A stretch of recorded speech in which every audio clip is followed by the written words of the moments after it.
भारत के तीसरे चंद्र मिशन चंद्रयान-3 ने बुधवार शाम इसके लिए निर्धारित शेड्यूल के तहत चंद्रमा की सतह पर सफलतापूर्वक सॉफ्ट लैंडिंग की, जिसका डंका पूरी दुनिया में बजा। इसका अंदाजा चंद्रयान-3 को लेकर विदेशी मीडिया की कवरेज से भी लगाया जा सकता है। पड़ोसी देश पाकिस्तान और चीन से लेकर अमेरिका, रूस और ब्रिटेन की मीडिया ने चंद्रयान-3 की सॉफ्ट लैंडिंग पर भारत की जमकर तारीफ की। वहीं देश के पक्ष और विपक्ष के नेताओं ने चंद्रयान-3 की सफल लैंडिंग पर इसरो को बधाई दी।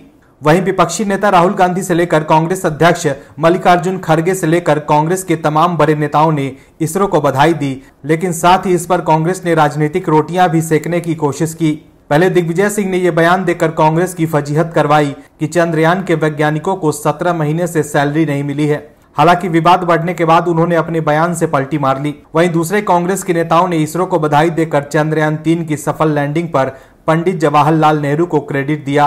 मल्लिकार्जुन खड़गे से लेकर राहुल गांधी, प्रियंका गांधी वाड्रा, जयराम रमेश, सभी नेताओं ने अपने बधाई संदेश में इसरो के साथ साथ नेहरू को क्रेडिट देने की कोशिश की। कांग्रेस को समझना होगा कि अगर वो नेहरू को क्रेडिट देंगे तो उन्हें अभी के प्रधानमंत्री को उससे ज्यादा क्रेडिट देना होगा, क्योंकि चंद्रयान-2 के असफल होने के बाद पीएम मोदी ने जिस तरह से इसरो के वैज्ञानिकों की पीठ थपथपाकर उनका हौसला बढ़ाया था और मोदी सरकार ने इसरो का पूरा समर्थन किया, जिससे चंद्रयान-2 के असफल होने के 4 साल बाद ही भारत ने चांद पर अपना झंडा गाड़ दिया है। पीएम मोदी के नेतृत्व में आज देश हर क्षेत्र में आगे बढ़ रहा है। ऐसे में चंद्रयान-3 के सॉफ्ट लैंडिंग के बाद कांग्रेस को डर सताने लगा है कि कहीं इससे बीजेपी को चुनावी फायदा न हो जाए। इसलिए कांग्रेस के सभी नेताओं ने अपने बधाई संदेश में नेहरू का जिक्र किया। इससे आप समझ सकते हैं कि कांग्रेस की मंशा क्या है। वहीं इस खबर में आपको आगे बताएंगे कि कैसे चंद्रयान-3 के सॉफ्ट लैंडिंग के बाद कांग्रेस बैकफुट पर आ गई है और कैसे कांग्रेस चंद्रयान पर मोदी सरकार को घेरने चली थी, लेकिन बीजेपी ने करारा जवाब देकर कांग्रेस की बोलती बंद कर दी है। वहीं इस खबर में आपको ये भी बताएंगे कि कैसे केजरीवाल की मुश्किलें बढ़ गई है और कैसे विपक्षी गठबंधन में मच गया है बवाल। तो बने रहिए हमारे साथ अंत तक और देखिए हमारी ये खास रिपोर्ट। चंद्रयान-3 के लैंडर की चांद के साउथ पोल पर सफल लैंडिंग हो गई है और अब प्रज्ञान रोवर चांद पर छानबीन करेगा। भारत की इस कामयाबी पर देश में खुशी की लहर है। वहीं कांग्रेस के नेता का चंद्रयान-3 को लेकर हैरान करने वाला वीडियो वायरल हो रहा है। कांग्रेस के नेताओं में ज्ञान पतन की धारा बह गई है। कोई नेता कहता है कि वैज्ञानिकों को सैलरी नहीं मिल रही है, तो एक और कांग्रेस नेता ने ऐसा कुछ कह दिया है कि सभी लोगों ने अपना सर पीट लिया होगा और गहलोत साहब सोच रहे होंगे कि कहां से मैंने इनको मंत्री बना दिया। जहां एक और देश अपने पुरुषार्थ पर घमंड कर रहा था, तो वहीं कांग्रेस के नेताओं की बयानबाजी ने उन्हें और पूरी कांग्रेस को हंसी का पात्र बना दिया था। पहले दिग्विजय सिंह तो अब राजस्थान कांग्रेस के नेताजी ने ऐसा बयान दे दिया है कि कांग्रेस बगले निपोरने लगी। दरअसल चंद्रयान-3 की सफल लैंडिंग पर जहां देश खुशी से झूम रहा है, तो राजस्थान के अशोक गहलोत सरकार में मंत्री अशोक चांदना की बात सुनकर लोग सिर भी पीट रहे हैं। जब बच्चा बच्चा जानता है कि ये मानव रहित यान है, लेकिन मंत्री जी ने चांद पर पहुंचे यात्रियों को सलाम किया। राजस्थान के खेल मंत्री का ये वीडियो सोशल मीडिया पर खूब वायरल हो रहा है। चंद्रयान-3 की सॉफ्ट लैंडिंग के बारे में कांग्रेस नेता और मंत्री चांदना ने मीडिया से बात करते हुए कहा कि सेफ लैंडिंग हुई। जो यात्री गए हैं उनको सलाम करता हूं। हमारा देश साइंस में, रिसर्च में एक कदम आगे बढ़ा। मैं सभी देशवासियों को बहुत बधाई देता हूं। सोशल मीडिया पर मंत्री चांदना का करीब 19 सेकंड का वीडियो वायरल हो रहा है। हालांकि OMH न्यूज वायरल वीडियो की पुष्टि नहीं करता है। वीडियो वायरल होने के बाद सोशल मीडिया पर लोगों ने तरह तरह के कमेंट्स किए। कई लोगों ने उनके सामान्य ज्ञान पर सवाल उठाया, तो उनके कुछ समर्थकों ने कहा कि मंत्री जी की जुबान फिसल गई, ये किसी के साथ भी हो सकता है। हालांकि सोशल मीडिया पर चांदना ने भी चंद्रयान के सफल होने की प्रार्थना की।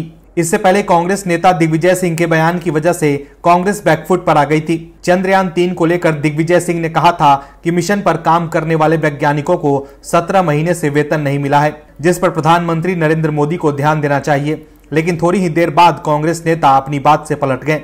चंद्रयान-3 की वजह से इसरो के साथ साथ मोदी सरकार की वाहवाही हो रही है। इससे कांग्रेस के नेता मोदी सरकार पर निशाना साधने की कोशिश कर रहे हैं। कांग्रेस ने देश के पहले प्रधानमंत्री पंडित जवाहरलाल नेहरू का जिक्र करते हुए कहा कि भारत के अंतरिक्ष कार्यक्रम की शुरुआत फरवरी 2062 में हुई थी।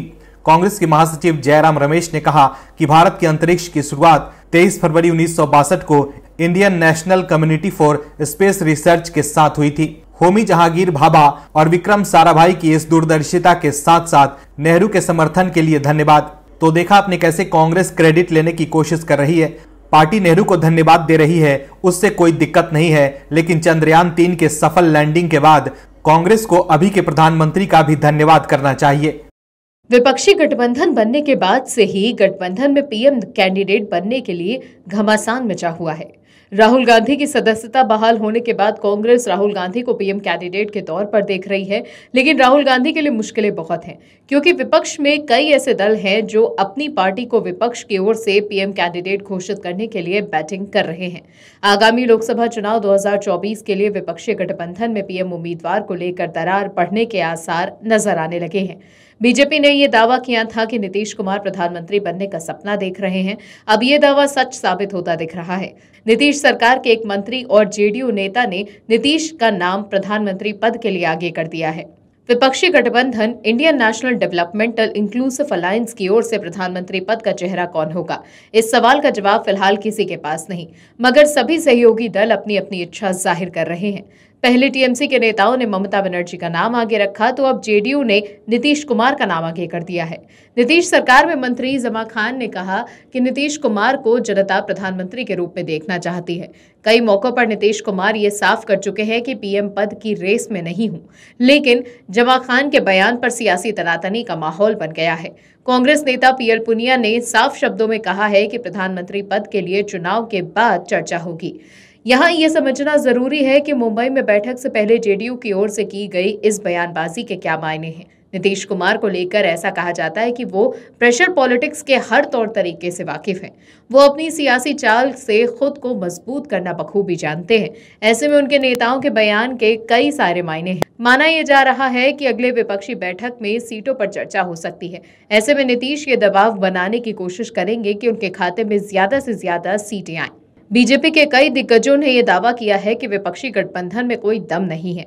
वक्त के साथ साथ सभी पार्टियां बिखर जाएंगी। ऐसे में आसार नजर ये भी आ रहे हैं। विपक्षी एकता के दावे की पोल अपने आप खुल रही है। हाल ही में केजरीवाल ने छत्तीसगढ़ में कांग्रेस के खिलाफ मोर्चा खोल दिया। आम आदमी पार्टी और कांग्रेस इस गठबंधन का हिस्सा है। अब जेडीयू ने पीएम पद के लिए नीतीश का नाम आगे कर दिया है। अगर लोकसभा चुनाव 2024 में विपक्ष को बेहतर प्रदर्शन करना है तो सबसे पहले आपसी कलह पर लगाम कसनी होगी। आम आदमी पार्टी के मुखिया और दिल्ली के सीएम अरविंद केजरीवाल की मुश्किलें बढ़ती जा रही है। पीएम मोदी पर उल जलूल आरोप लगाने के कारण केजरीवाल साहब की मुसीबत कम होने का नाम नहीं ले रही है। सीएम केजरीवाल और उनके वाचाल राज्यसभा सांसद संजय सिंह को पढ़े लिखे होने का बहुत गुमान है, लेकिन शिक्षा का मतलब सिर्फ ये नहीं होता कि सिर्फ आपको किताबी ज्ञान हो। शिक्षा का एक मतलब ये भी है कि आपको सामाजिक ज्ञान और व्यवहारिक ज्ञान कितना है। लेकिन केजरीवाल साहब और उनके नेता ये कहाँ समझते हैं। पढ़े लिखे कथित नेता ऐसा काम कर गए कि उनकी मुसीबत अब बढ़ती जा रही है और उन्हें कोर्ट के चक्कर लगाने पड़ रहे हैं। दरअसल पीएम मोदी डिग्री विवाद से जुड़े गुजरात यूनिवर्सिटी मानहानि केस में उलझे अरविंद केजरीवाल की रिवीजन एप्लीकेशन को सेशन कोर्ट ने खारिज कर दिया है। मानहानि केस में मेट्रोपॉलिटन कोर्ट के समन को चुनौती देने वाले एप्लीकेशन के खिलाफ गुजरात यूनिवर्सिटी की तरफ से जवाब दाखिल किया गया। गुजरात यूनिवर्सिटी की मानहानि से जुड़े मामले में दिल्ली के मुख्यमंत्री अरविंद केजरीवाल और पार्टी के राज्यसभा सांसद संजय सिंह आरोपी हैं। दोनों को निचली कोर्ट से एक बार समन जारी किए जा चुके हैं, जिस पर दोनों बार नेताओं ने पेशी से छूट ली थी। गुजरात यूनिवर्सिटी ने पिछली सुनवाई पर दोनों नेताओं को वारंट जारी करने की मांग की थी। तब मेट्रोपॉलिटन कोर्ट ने इस पर सुनवाई के लिए 31 अगस्त की तारीख निर्धारित की थी। केजरीवाल के एक वकील के मुताबिक सत्र न्यायालय ने रिवीजन पिटीशन की सुनवाई 16 सितंबर के लिए तय की है, जबकि गुजरात विश्वविद्यालय मानहानि मामले में मेट्रोपॉलिटन अदालत के समक्ष सुनवाई 31 अगस्त को शुरू होनी है। उन्होंने कहा कि केजरीवाल ने गुजरात हाई कोर्ट द्वारा रोक खारिज करने के आदेश के खिलाफ सुप्रीम कोर्ट का भी दरवाजा खटखटाया है। साथ ही मामले की शीर्ष अदालत में सुनवाई के लिए अस्थायी तौर पर 25 अगस्त की तारीख तय की गई है। वहीं 11 अगस्त को गुजरात हाई कोर्ट ने अरविंद केजरीवाल और संजय सिंह को उनके खिलाफ आपराधिक मानहानि की कार्रवाई के संबंध में अंतरिम रोक देने से इनकार कर दिया। मानहानि का मामला गुजरात विश्वविद्यालय द्वारा केजरीवाल और संजय सिंह द्वारा की गई टिप्पणियों के आधार पर शुरू किया गया था। यहाँ उनकी टिप्पणी को व्यंग्यात्मक और अपमानजनक माना गया था। इस साल मार्च में गुजरात हाईकोर्ट द्वारा मुख्य सूचना आयुक्त के आदेश को रद्द करने के बाद केजरीवाल और संजय सिंह की टिप्पणियों पर मानहानि का मामला दायर किया गया था। इसमें विश्वविद्यालय से पीएम मोदी की डिग्री के बारे में जानकारी प्रदान करने के लिए कहा गया था। हाईकोर्ट ने जानकारी मांगने वाले केजरीवाल पर 25,000 का जुर्माना लगाया था। केजरीवाल साहब और उनके नेताजी पर दोष साबित हो गए तो उन्हें 2 साल की कैद हो सकती है और कोर्ट से उन्हें 2 साल कैद की सजा मिली तो कहीं साहब का मुख्यमंत्री पद और संजय सिंह की सांसदी न रद्द हो जाए। भारत जो पिछले 10 सालों से लगातार नए कीर्तिमान रचकर पीएम मोदी के नेतृत्व में आगे बढ़ रहा है, उससे दुश्मन देशों के साथ ही देश के विपक्ष भी हलकान है। एक लंबे समय तक भारत दुनिया की तरफ देखता जब उसे अपना कोई उपग्रह अंतरिक्ष में भेजना होता था, लेकिन अब हालात और परिस्थितियां पूरी तरह से बदल चुके हैं। भारत आज के समय में हर क्षेत्र के भीतर विश्व का नेतृत्व कर रहा है। पीएम मोदी ने भी 15 अगस्त के दिन भी देश से कहा था कि अब समय आ गया है, भारत को हर क्षेत्र में आत्मनिर्भर होना होगा। पीएम मोदी के नेतृत्व में ऐसा पहली बार हो रहा है कि देश अपने वर्तमान के साथ ही आने वाली पीढ़ी के भविष्य के लिए भी सचेत है। लेकिन विपक्ष को भारत का चांद की तरफ बढ़ता हुआ ये कदम पसंद नहीं आ रहा। तभी तो विपक्ष और खासतौर पर कांग्रेस के नेता ऐसी बयानबाजी कर रहे हैं कि देश के सम्मान के साथ ही वैज्ञानिकों के भी मनोबल को कम करा जा सके। लेकिन जैसे ही कांग्रेस के नेताओं को यह एहसास हुआ कि यह बयान देश की भावनाओं को आहत करेगा, वो पलट गए, जिसके बाद वो बीजेपी के निशाने पर आ गए। हम कांग्रेस नेता के दोनों ही बयानों से आपको अवगत कराएंगे और कांग्रेस की क्रिया पर भाजपा की क्या प्रतिक्रिया आई, उस बात से भी आपको अवगत कराएंगे। मिशन चंद्रयान 3 को लेकर पूरे देश में उत्साह देखने को मिल रहा है, लेकिन कांग्रेस के नेता इस पर भी राजनीतिक बयानबाजी करने से बाज नहीं आ रहे कि कहीं इससे मोदी और बीजेपी को चुनावी फायदा न मिल जाए। दरअसल कांग्रेस नेता दिग्विजय सिंह ने चंद्रयान 3 को लेकर कहा कि हमें इसरो के वैज्ञानिकों पर गर्व है कि वो चंद्रमा पर चंद्रयान की सफल लैंडिंग के कड़े प्रयास कर रहे हैं। कांग्रेस नेता ने अखबारों में खबरों का हवाला देते हुए कहा कि मिशन पर काम करने वाले वैज्ञानिकों को 17 महीने से वेतन नहीं मिला है, जिस पर प्रधानमंत्री नरेंद्र मोदी को ध्यान देना चाहिए। लेकिन थोड़ी देर के बाद कांग्रेस नेता अपनी बात से पलट गए। दिग्विजय सिंह के इस बयान पर बीजेपी आग बबूला हो गई। बीजेपी नेता अमित मालवीय ने कहा कि जिस दिन इसरो भारत को गौरवान्वित करने के लिए तैयार है, इस ऐतिहासिक दिन दिग्विजय सिंह ने घृणित फेक न्यूज फैला दी है। उन्होंने कहा कि कांग्रेस प्रधानमंत्री नरेंद्र मोदी से नफरत करती है, लेकिन वो मजबूत पुनरुत्थान वाले भारत से और भी ज्यादा नफरत करती है, क्योंकि आत्मविश्वास से भरा भारत कभी भी कांग्रेस को वोट नहीं देगा। वहीं बीजेपी के विरोध जताने के बाद दिग्विजय सिंह अपनी बात पर पलट गए और उन्होंने सोशल मीडिया पर एक खबर का लिंक शेयर करते हुए पोस्ट लिखी, मैंने कहा अखबारों में खबरें हैं और उनमें से एक को यहाँ लगा भी रहा हूँ। फर्क बस इतना है कि इसरो के नहीं मगर सरकारी PSU HEC के इंजीनियर्स और कर्मचारी हैं, जिन्होंने चंद्रयान 3 प्रोजेक्ट के लिए मोबाइल लॉन्च पैड तैयार किया है।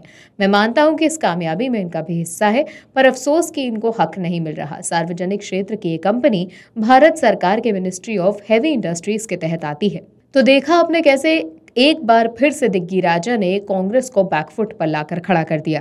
कांग्रेस की ये पुरानी आदत रही है कि जब देश विश्व पटल पर कोई कीर्तिमान रच रहा होता है तो कांग्रेस हौसला अफजाई की जगह देश के पुरुषार्थ को कम करके आंकने में लगी रहती है।